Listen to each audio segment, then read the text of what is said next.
Welcome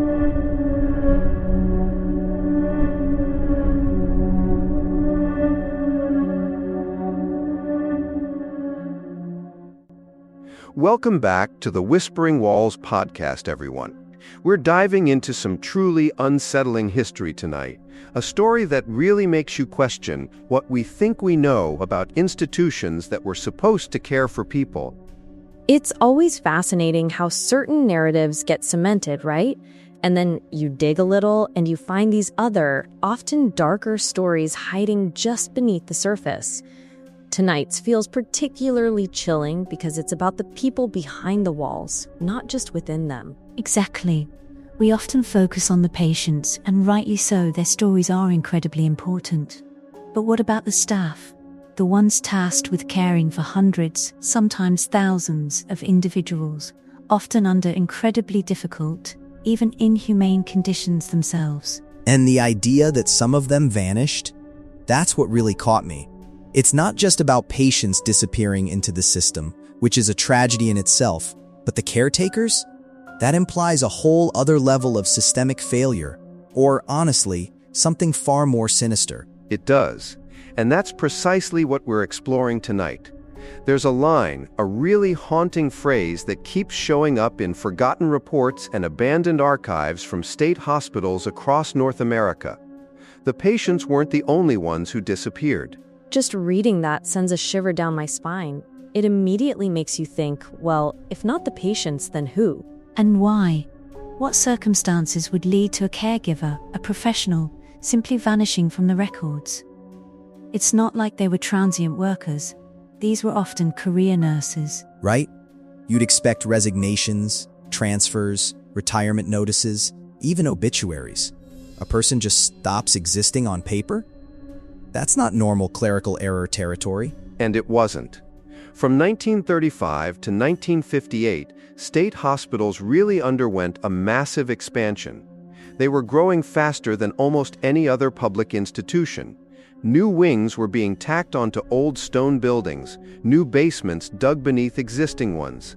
Corridors stretched deeper than the budgets that funded them could really support. So a period of rapid growth, which often means chaos and corners being cut. I can already see how that would contribute to things getting lost. And during that time, staff turnover was incredibly high in these facilities.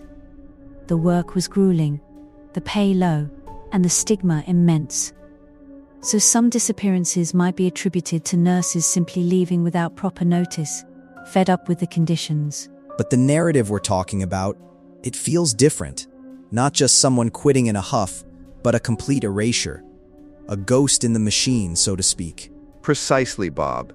Because as these buildings multiplied, as they got bigger and bigger, the paperwork, ironically, thinned. You'd find entire staff rosters that just stopped. A nurse would appear in payroll logs one year, fully employed, fully present, and then the next year, nothing. No resignation, no obituary, no transfer, just absence.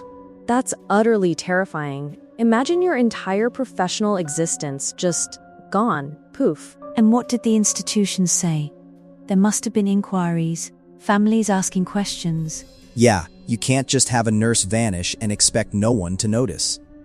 Unless they wanted no one to notice. Well, in archives from places like Pennsylvania, Ontario, and New York, you see this exact eerie pattern. Signatures on one year's ledger, and then silence. During inspections, administrators would, predictably, blame clerical errors. Families, when they pressed for answers, were often told their daughters had relocated for training. It was the catch-all excuse, designed to quell further questions without providing any real answers. Relocated for training, that's so dismissive. And it puts the onus on the family to believe it or not, without giving them anything concrete to follow up on. It's a way of shutting down inquiries, really. It highlights the power dynamic, doesn't it? These massive state institutions held immense sway, and individual families, often already struggling, would have very little power to challenge them effectively. Especially if the official story was something benign like training. And the public trust, you know? Back then, these places were seen as necessary. If word got out that nurses were just disappearing, It would shatter that fragile trust. So, clerical error and training were convenient ways to maintain the facade. Exactly. But, as is often the case, the nurses themselves whispered the truth. Not openly, of course, because of fear, but in the only safe ways they could. Whispers about an exhaustion that hollowed women out, left them utterly depleted. I can only imagine. Long shifts, understaffed wards, the emotional toll of dealing with severe mental illness, often with very little therapeutic support for the patients, let alone the staff. It must have been crushing. And the conditions. We know many of these asylums were incredibly overcrowded, unsanitary, and often abusive. Being a nurse in that environment wasn't just a job. It was a constant battle against overwhelming odds, physically and psychologically. Then you add in the isolation wards. That's a whole other level of stress. Working alone, often at night, with the most challenging patients, it would take a huge toll on anyone's mental state. They talked about night shifts in isolation wards that broke them, literally.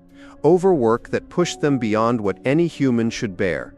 And these disappearances, the ones we're discussing, no one dared to commit them to paper with any real explanation, because reputations, funding, and that fragile public trust all depended on silence.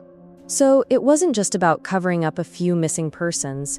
It was about protecting the entire system, no matter the human cost. The institution became more important than the individuals within it, whether patient or staff. It paints a grim picture of systemic neglect and, frankly, exploitation. They were working these women to their breaking point, and when they broke, they were simply removed from the narrative rather than addressed. It sounds like a conveyor belt. You put people in, they work until they can't, and then they're replaced, with no questions asked about what happened to the last one. It's almost industrial in its callousness. And then there are the even more extreme cases. There was one asylum, a particular standout in the records, where an entire wing shut down abruptly for repairs. Just, boom, closed off. Repairs always sounds suspicious in these historical contexts. It's often code for something else. Especially when it's an entire wing. That's a significant operational change. You'd expect some official documentation, a reason, a timeline for reopening. And I'm guessing none of that happened. It just went dark, metaphorically and probably literally, for a while. Exactly. Months later, it reopened. And when it did, it had a completely new staff. No explanation for the change. No trace of the people who had worked there before the doors were locked. It was like they'd been scrubbed clean from the history of that particular section of the asylum. That's beyond eerie. A whole team of nurses, gone. Not just one or two, but everyone in that wing. What happened in those months? What kind of repairs necessitated a complete staff overhaul? And the silence surrounding it speaks volumes. If it was a perfectly legitimate reason, like a structural issue that caused everyone to be temporarily relocated, why wouldn't they document it? The lack of explanation is the most damning part. You know, it makes you wonder if it was a mass burnout, a mass walkout, and the institution just decided to cover it up entirely. Or something far darker happened within that wing. Maybe an incident, an epidemic, something they couldn't allow to become public knowledge. The records are maddeningly vague. The women who vanished survive now only in scraps, initials stitched onto laundry sacks, a name half legible in the margin of a patient's chart, a blurred face scratched out of a group photograph. Just ghosts of recognition. Oh, that's heartbreaking. To be reduced to just a fleeting mark, a smudge in history, when you dedicated your life, your very being, to caring for others. It's an ultimate erasure of their humanity. It almost sounds intentional, doesn't it? The scratching out of faces, the half-legible names. As if someone actively tried to remove them, not just passively let them fade. It does. Like someone went through and tried to sanitize the past, clean up any lingering traces. But you can't erase people completely, can you? Not when they've left behind even these tiny whispers. And that's why these stories, these scraps, are so important, because they leave a question hanging in the empty hallway, echoing in the silence.